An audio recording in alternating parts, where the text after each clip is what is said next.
The abortion lobby is taking aim at parental rights, all the while Snapchat is promoting abortions behind your back. All of this is coming up on this edition of Pro-Life Gen News. Hey everyone, I'm Kelly and this is Pro-Life Gen News. The abortion industry is ramping up their anti-family messaging, this time taking aim at parental rights and teaching children how to go behind their parents' backs to get access to abortion. Social media giant Snapchat had a featured Discover story from Teen Vogue titled, "How to Get an Abortion If You're a Teen." The feature story went on to explain that there were legal ways to get an abortion behind the parents' backs, even if you're under 18. This propaganda was promoted for teens and impressionable young girls of all ages to see. According to a Pew Research poll, in 2018, 69% of American teens say that they use Snapchat on a regular basis. And one of the pages reads, "Having access to an abortion should be your right, regardless of your parents' beliefs." In other words, Snapchat is showing that young people have loopholes and ways to get around the laws. Snapchat and Teen Vogue are giving teens the message that it's okay to get pregnant and deal with it without involving your parents. They're advising minors to undergo a medical procedure and end the life of their unborn child without parental involvement.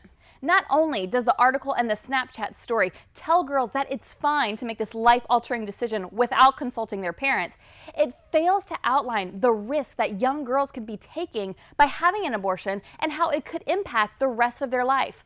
One such impact is a low birth weight and premature birth of future babies after an induced abortion. The American Pregnancy Association lists other risks to be aware of, such as sepsis, cervix damage, death, uterine perforation, uterus scarring, which can lead to infertility, infection, organ damage, heavy bleeding, and more. Women have literally died following abortions, and you would think in advising teens to get a surgery, the risks would be important to discuss.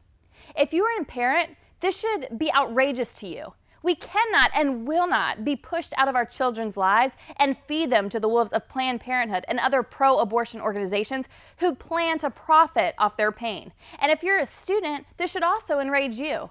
Pregnancy is not an illness. You are capable and you have options that do not include sacrificing your physical, mental, and emotional health.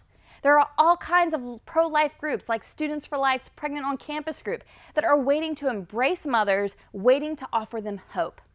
That's something I would like to see a Snapchat story about.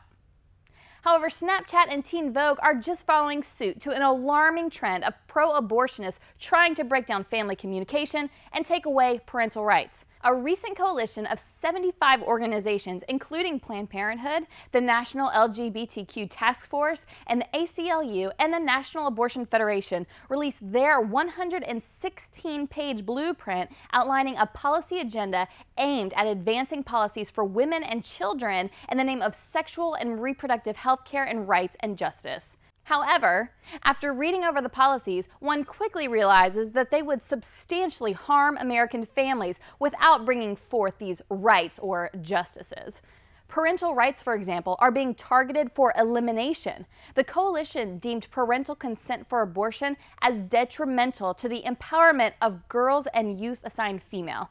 Yet, considering that adult engagement is required to get your ears pierced or taking an aspirin at school, surely making a life-ending decision such as abortion is worth the conversation from someone who isn't going to profit from it.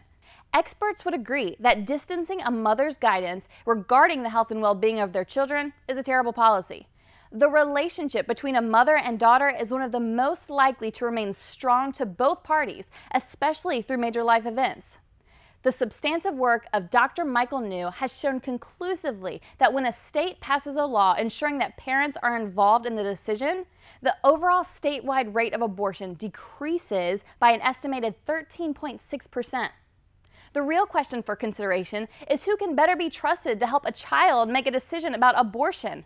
The people who have devoted their lives to their child, or the people whose goal is to make a sale?